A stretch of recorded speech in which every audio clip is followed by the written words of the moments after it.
ये बात है त्रेता युग की। तब प्रभु श्री राम मनुष्य रूप में अवतरित नहीं हुए थे। उनके पिता राजा दशरथ अयोध्या में राज्य करते थे।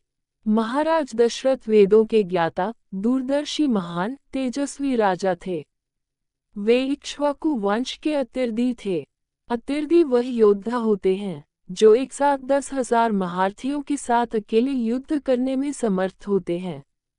राजा दशरथ के राज्य का वैभव एवं प्रतिष्ठा दूर दूर तक फैली थी। धर्म, अर्थ एवं सारी सुविधाओं से पूर्ण राज्य अयोध्या के नागरिक सुखपूर्वक अपना जीवन यापन करते थे।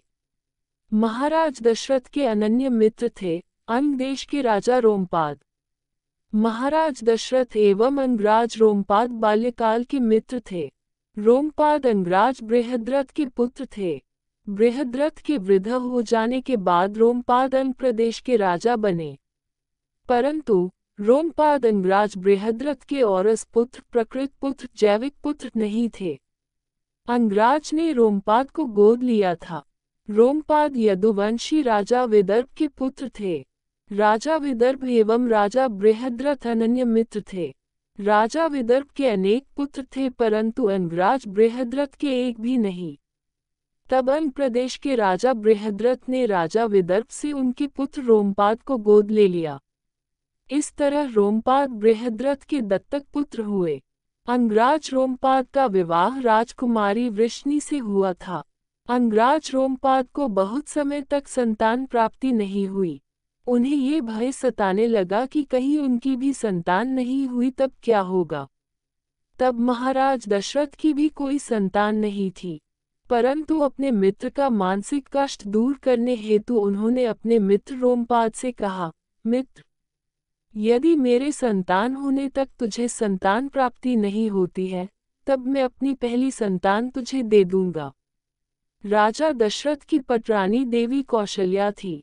कुछ वर्ष उपरांत महारानी कौशल्या ने महाराज दशरथ की पुत्री को जन्म दिया। उनकी पुत्री का नाम रखा गया शांता। बाल्यकाल से ही शांता दिव्य लगती थी।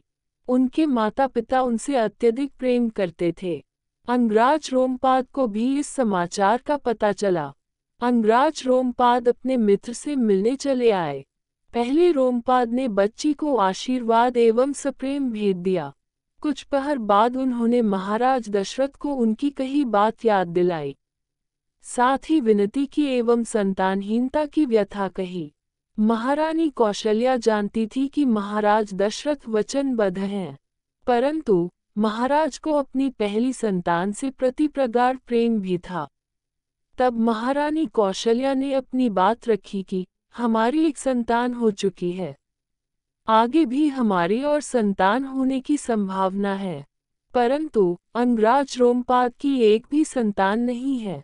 क्या पता उन्हें संतान होने की संभावना है या नहीं।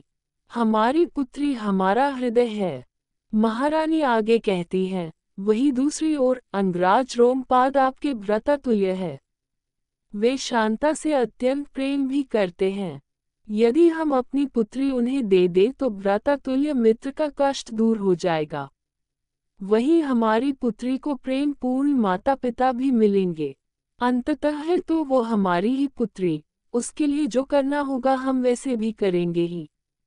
इन सब से भी अधिक आवश्यक आपका वचन और मान भी बना रहेगा।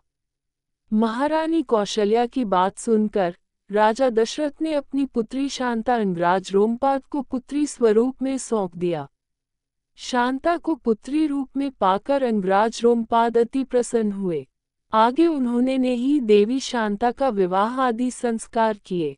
राजा दशरथ ने अपनी पुत्री शांता को त्यागा नहीं था, अपितु अपने अनन्य मित्र रोमपाद जो संतानहीन थे को पुत्री रूप में दिया था।